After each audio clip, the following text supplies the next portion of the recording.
الجهر بالسوء من القول إلا من ظلم وكان الله سميعا عليما.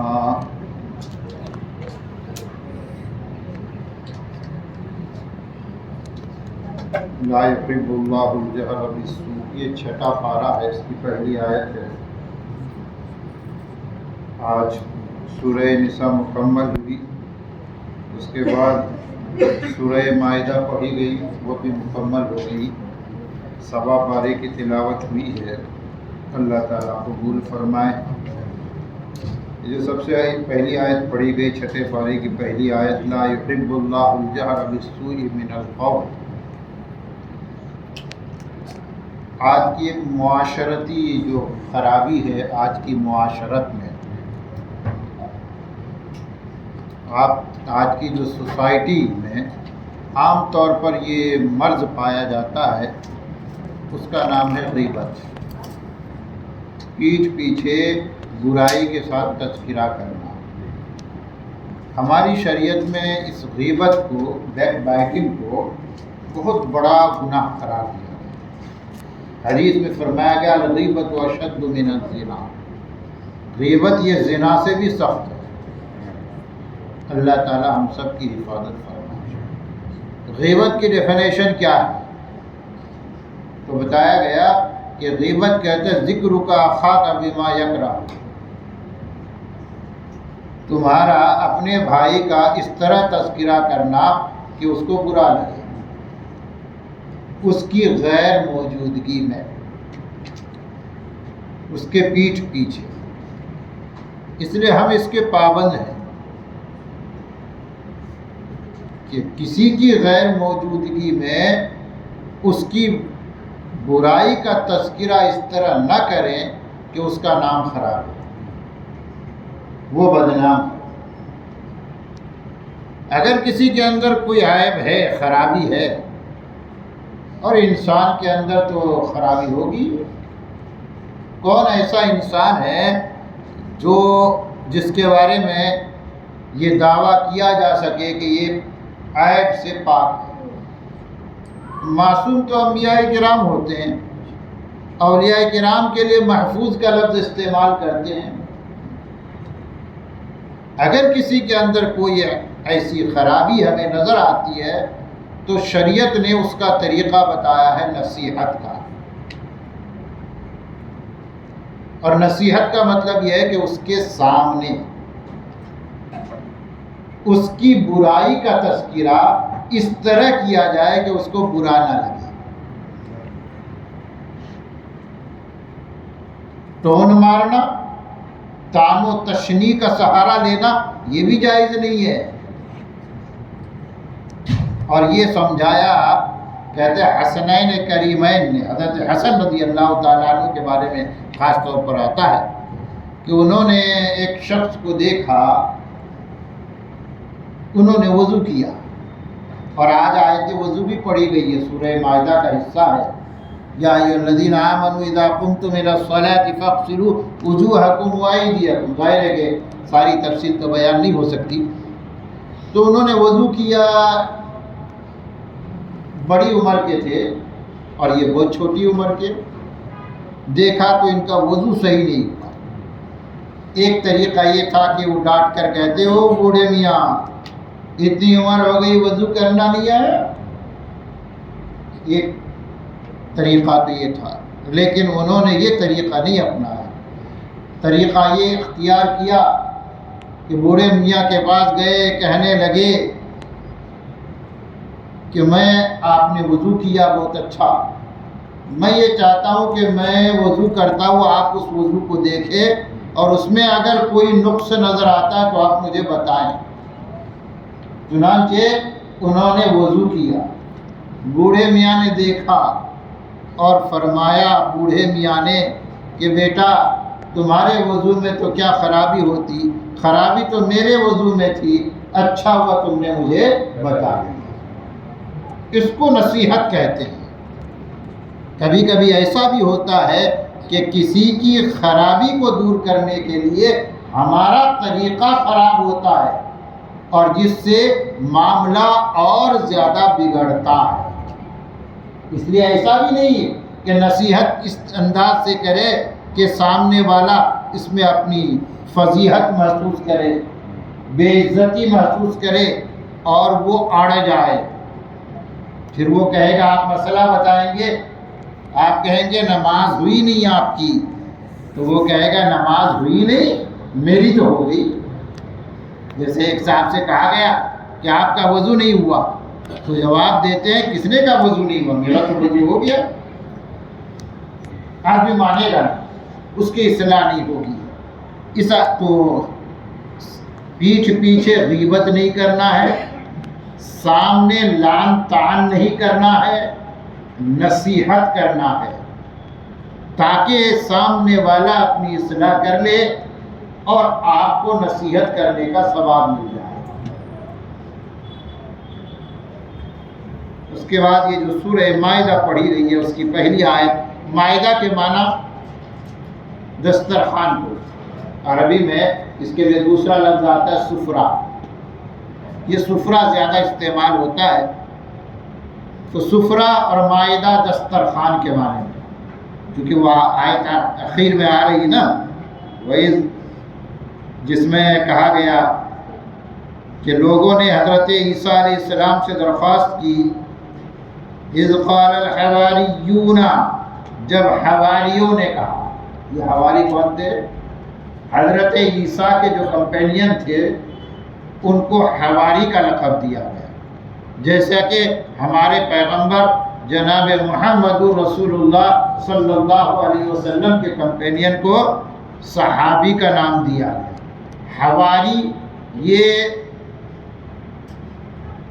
اس کی دو وجہ بتائی، وجہ تسمیہ، اس کی دو وجہ تسمیہ بتائی گئی۔ ایک تو یہ ہے کہ یہ جو دھوبی لوگ ہوتے ہیں جو کپڑے کی صفائی کرتے ہیں ان کو بھی حواری کہا جاتا ہے۔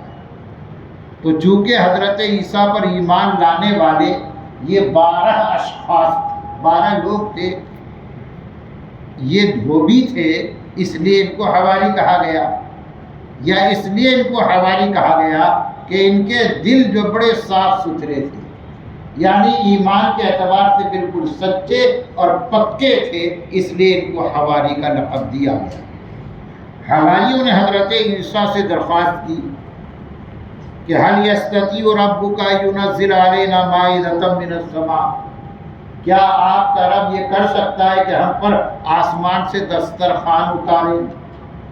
تو حضرت اس طرح کا سوال مناسب نہیں مانا جاتا، اس لیے کہ یہ تو اس میں اللہ کی قدرت میں شک کرنا لازم آتا ہے۔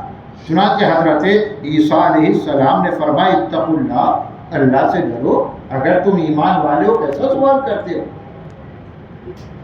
تو انہوں نے حواریوں نے کہا کہ نعوذ باللہ ہمیں اللہ کی قدرت میں شک نہیں ہے، اور ہم یہ چاہتے ہیں کہ اس دسترخوان، آسمانی دسترخوان سے ہم کھائیں اور ہمارے دلوں کو اطمینان ہو جائے کہ بے شک اللہ ہے اور اللہ کی یہ شان ہے، اور آپ کے کہنے پر ایسا ہو جائے گا تو آپ کی سچائی پر اور یقین آ جائے گا۔ حضرت عیسیٰ نے دعا کی، اللہم ربنا انزل علینا مائدۃ من السماء، اے میرے اللہ، ہمارے رب، ہم پر آسمان سے دسترخوان اتار، یہ ہمارے لیے بھی خوشی ہو اور ہمارے بعد میں آنے والوں کے لیے بھی خوشی ہو کہ ہمارے باپ داداؤں کو اللہ کا دسترخوان اترا تھا۔ خیر، اللہ تعالیٰ نے فرمایا دسترخوان میں اتار دوں گا، اللہ تعالیٰ کے لیے کیا مشکل ہے؟ لیکن اگر پھر یہ لوگ ایمان نہیں لائے تو ان پر عذاب آئے گا، اور ایسا عذاب آئے گا کہ اس طرح کا عذاب کسی پر نہیں آیا۔ اب تم بتاؤ، تو کہتے ہیں کہ حضرت عیسیٰ نے خود ہی منع کر دیا اور یہ دسترخوان نہیں اترا۔ بعض لوگ کہتے ہیں کہ دسترخوان اترا، اس میں یہ تھا، آگے قرآن نے اس کا ذکر نہیں کیا ہے۔ تو یہ چونکہ مائدہ کا سفرہ کا ذکر ہے، اس لیے سورت کا نام سورت المائدہ ہے۔ کل اس میں 120 آیتیں ہیں اور 16 رکوع ہیں۔ اس سے پہلے جو سورہ نساء تھی اس میں 176 آیتیں تھیں۔ اس میں 120 آیتیں ہیں۔ پہلی آیت بہت ہی سبق آموز ہے، اس میں کہا گیا ہے ایمان والو عقود کو پورا کرو۔ اس آیت کا، اس سورت کا دوسرا نام سورۃ العقود بھی ہے۔ سورۃ المائدہ مشہور و معروف نام ہے، دوسرا نام ہے سورۃ العقود، چونکہ پہلی آیت میں عقود کا تذکرہ ہے۔ عقود یہ عقد کی جمع ہے، اور عقد کے معنی کس کے ہے؟ عقد کہتے ہیں معاہدے کو، دو طرفہ جو وعدہ کیا جاتا ہے نا اس کو عہد کہا جاتا ہے، اس کو معاہدہ کی کہا جاتا ہے۔ وعدہ اور عہد میں فرق یہ ہے، وعدہ اور عہد حکم میں دونوں ایک ہی ہے۔ ایک طرفہ پرومس کیا جائے تو اس کو وعدہ کہتے ہیں، اور دونوں طرف سے بات ہو تو اس کو عہد کہتے ہیں، معاہدہ کہتے ہیں، ایگریمنٹ کرنا جس کو بولتے ہیں، ایگریمنٹ سائن کرنا۔ تو آیت کریمہ میں یہ کہا گیا کہ یہ جو عہد ہو نا، معاہدے، اس کو پورا کرو، چونکہ وعدہ ہو یا عہد ہو یہ قرض ہے۔ العیدۃ دین کہا گیا، وعدہ بھی قرض ہے۔ الکریم اذا وعد وفا، کریم اور شریف آدمی جب وعدہ کرتا ہے تو وعدہ پورا کرتا ہے۔ تو وعدہ کرو تو وعدے کو پورا کرنا، کوئی معاہدہ کرو تو اس معاہدے کو پورا کرو۔ ایسا نہیں کہ آپ نے کچھ بھی وعدہ کر لیا اور بعد میں اس وعدے کو پورا کرنے کے لیے سوچا بھی نہیں۔ اللہ آج دیکھیے، آج معاشرے کی ایک من جملہ خرابیوں کے یہ بھی ایک خرابی ہے کہ آدمی وعدے کی پاس نہیں کرتا، آسانی کے ساتھ وعدہ کر لیا، کل آؤ گے، کیا آؤں گا، سوچا بھی نہیں کہ میرے لیے آنا ممکن ہے یا نہیں، اس میں کوئی مشکل ہو کہ نہیں ہوگا تو نہیں آئیں گے، بولنے میں کیا جاتا ہے، نہیں، وعدہ توڑنا گناہ ہے۔ اس لیے کوئی بھی وعدہ کرنے سے پہلے سوچ لو کہ وعدہ پورا ہوگا کہ نہیں۔ تیاری ہو گئی ہے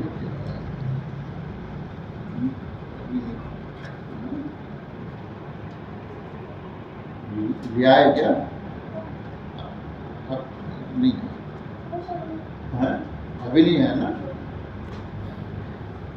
تو اللہ تعالیٰ سے دعا کرنی چاہیے کہ اللہ تعالیٰ وعدے کا پابند بنائے۔ یہ اخلاق، یہ جو ہم اخلاق حسنہ کی بات کرتے ہیں نا، اچھے اخلاق، یہ اچھے اخلاق میں ایک بنیادی مسئلہ ہے۔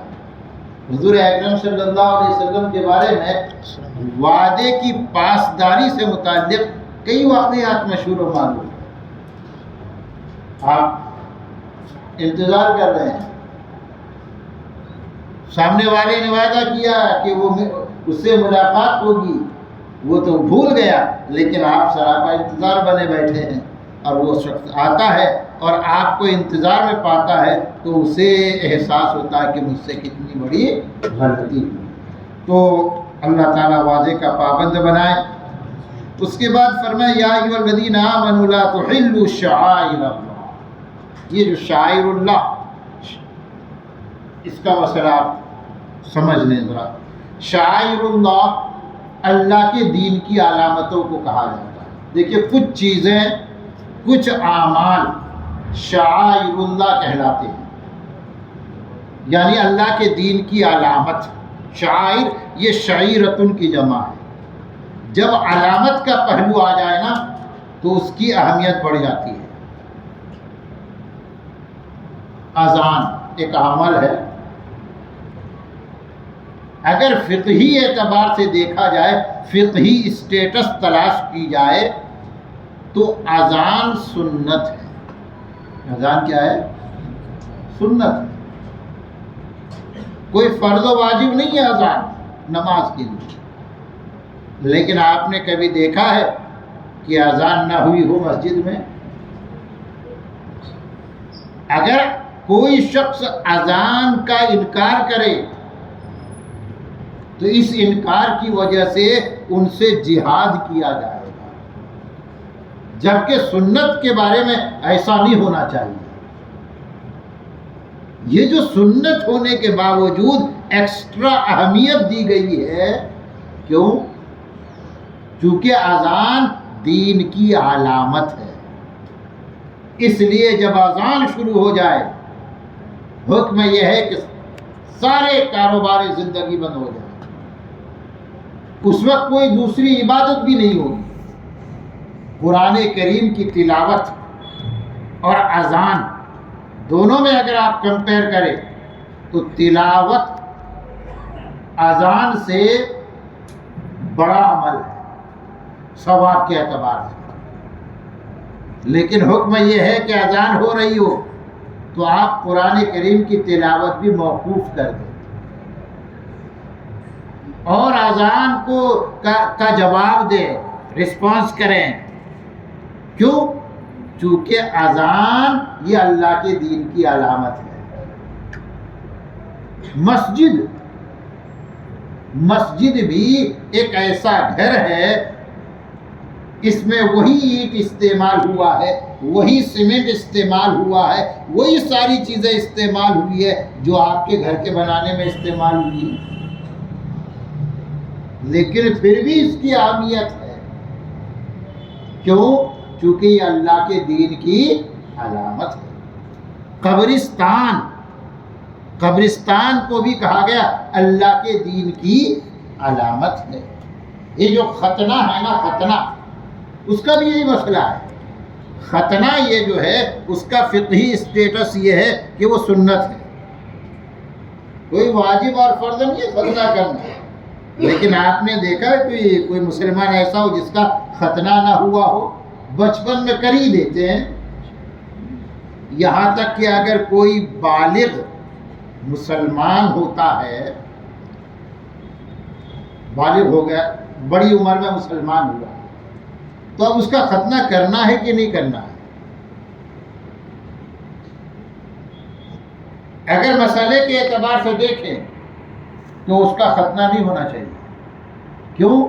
اس لیے کہ شرمگاہ کو چھپانا یہ فرض ہے، ضروری ہے۔ کشف عورت حرام ہے۔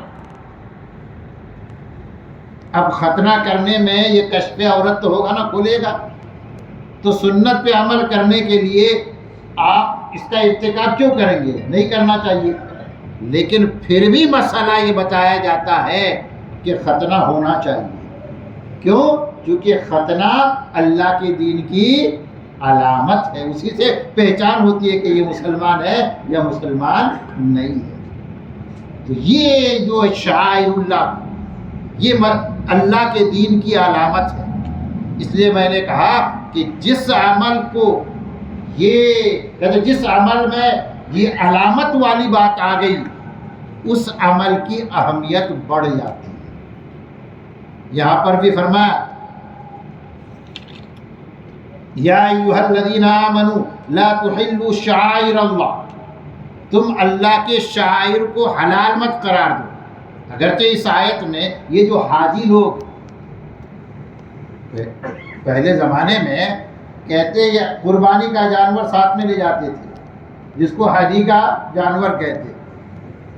جو لوگ حج تمتع کرتے ہیں یا حج قران کرتے تھے، ان پر جو ہے دم شکر واجب ہے، قربانی کا جانور ساتھ لے کے جاتے تھے۔ وہاں ایسا نہیں تھا کہ وہ تو بالکل سمجھیے کہ غیر ترقی یافتہ علاقہ تھا، یہاں اس طرح کی سہولتیں نہیں تھی، تو اپنے مقام سے لے کے جاتے تھے اور قربانی کے اس جانور میں علامت لگا دیتے تھے تاکہ پہچان ہو جائے کہ یہ قربانی کا جانور ہے، یہ حاجی لے کے جا رہا ہے۔ تو اس کی کہتے وہ بھی جانور اللہ کے دین کی علامت ہے، اس کو بھی شعائر اللہ میں سے، اور اسی پس منظر میں یہ آیت نازل ہوئی ہے۔ بہرحال حر، اس کے بعد یہ جو آیت وضو آئی ہے نا، آپ لوگوں میں ختم کریں، جنازے کی نماز پڑھ کے جانا ہے نا، کر لیتے ہیں۔ یا ایھا الذین آمنوا اذا قمتم الی الصلاۃ فاغسلوا وجوہکم، یہ آیت وضو ہے جس میں یہ کہا گیا وضو کے فرائض بیان ہوئے ہیں۔ وضو کے فرائض عام طور پر سبھی کو معلوم ہونا بھی چاہیے۔ پہلا فرض ہے پورے چہرے کو دھونا، دوسرا فرض ہے دونوں ہاتھوں کو کوہنیوں سمیت دھونا. تیسرا فرض ہے چوتھائی سر کا مسح کرنا. اور چوتھا فرض ہے دونوں پیروں کو ٹخنوں سمیت دھونا. اسی کا تذکرہ ہے آیت کریمہ میں. باقی جو ہم وضو کرتے ہیں وضو میں کئی سنتیں ہیں. جیسا کہ جب چہرہ ہم دھوتے ہیں تو چہرہ دھونے میں ہم کلی کرتے ہیں جس کو عربی میں مزمزہ کہتے ہیں. ناک میں پانی ڈالتے ہیں عربی میں اس کو استنشاق کہتے ہیں. یہ وضو کی سنتوں میں سے. اور یہ جو مزمزہ کی سنت یہ ہے کہ جب آپ پانی ڈالیں منہ کے اندر تو اس پانی کو پورے منہ میں پہنچانے کی کوشش کریں. پانی ڈال دیا منہ میں اس کو حرکت دیجیے تبھی یہ مزمزہ کہلائے گا. ادخال الماء فی الفم ثم تحریکہ، یہ مزمزہ کی تعریف کی گئی ہے. پانی کو منہ میں ڈالنا اور پھر اس کو حرکت دینا. بہت سے لوگ جو ہے بہت نازک مزاج بنتے ہیں وہ ایسا کرتے ہیں. یہ کلی ناک میں پانی ڈالنا، اس طرح ناک میں پانی ڈالنا یہ جو نرم حصہ ہے ناک کا یہاں تک پانی پہنچ جائے. یہ جو روزے کی حالت میں ہے، یہ غسل کے اندر بھی یہی بات ہے. غسل کے فرائض میں مزمزہ اور استنشاق، وضو میں مزمزہ اور استنشاق یہ فرض نہیں ہے. البتہ غسل میں فرض ہے. غسل میں 3 ہی فرض ہے: کلی کرنا، ناک میں پانی ڈالنا اور پورے بدن میں اس طرح پانی بہانا کہ بال برابر کوئی عضو خشک نہ رہے. یہ غسل کے فرائض. یہ جو غرغرہ کرتے ہیں یہ فرض میں نہیں ہے، یہ غسل کی سنت بلکہ مستحب غسل سنت ہے، سنتوں میں. اس لیے روزے کی حالت میں اگر غسل آپ پر فرض ہو گیا تو آپ غرارہ نہ کریں، چونکہ غرارہ کرنا کوئی فرض واجب نہیں ہے. اگر آپ غرارہ کریں گے اور اتفاق سے پانی اندر چلا گیا تو آپ کا روزہ ٹوٹ جائے. غلطی سے ایکسیڈنٹلی پانی چلا گیا اور یہ وضو کرتے ہوئے چلا گیا تو بھی روزہ ٹوٹ جاتا ہے. کب؟ ابھی جب عشاء میں وضو کریں گے تب. عشاء میں کیسے روزہ ٹوٹے گا؟ وہ تو دن میں وضو روزہ ٹوٹ سکتا ہے. بعض لوگ کہتے ہیں کہ نہیں تھوڑا بائی مسٹیک چلا گیا. بائی مسٹیک چلا گیا تبھی روزہ ٹوٹا ہے. اس لیے اس کی صرف ایک روزہ قضا کے طور پر رکھنا ہے، کفارہ نہیں ہے اس میں، چونکہ بالارادہ نہیں توڑا گیا. کفارہ کب ہوتا ہے؟ جب ارادے سے جان بوجھ کر آدمی روزہ توڑ دے بلا کسی عذر کی. اور اس طرح بائی مسٹیک اگر پانی اندر چلا گیا تو وضو ٹوٹ جائے، یہ روزہ ٹوٹ جائے گا. بھول کر اگر کھا لیا تو روزہ نہیں ٹوٹتا. یہ ایک ہے نسیان، بھول جانا، اور ایک ہے خطا، بائی مسٹیک کوئی کام ہو جانا. دونوں میں فرق ہے. بھول کر آدمی کھا لیا، پیٹ بھر کے کھا لیا، تب بھی روزے میں کوئی فرق نہیں پڑا. بلکہ مشورہ تو یہ دیا جاتا ہے کہ اگر کوئی شخص کھا رہا ہے اور پتہ ہے کہ یہ روزے دار ہے تو اگر بوڑھا آدمی ہے تو اس کو بتانے کی ضرورت نہیں، کھا لینے دے. جب پیٹ بھر کے کھا لے تب بتائے کہ بھائی صاحب آپ کا تو کھاتا پیتا روزہ ہو گیا. تو کہنا وہ کیا ہوا؟ بہت اچھی بات ہے، اللہ تعالیٰ کی طرف سے آسانی کر دی. کہتے بھول کر آدمی کھا لیا پی لیا روزے میں کوئی فرق نہیں، لیکن بائی مسٹیک اس طرح پانی کا ایک قطرہ بھی اندر چلا گیا تو روزہ ٹوٹ جائے گا، اس کی قضا رکھنی پڑے گی. تو بہرحال یہ جو ہے مزمزہ ہے، استنشاق ہے، پورے سر کا مسح کرنا.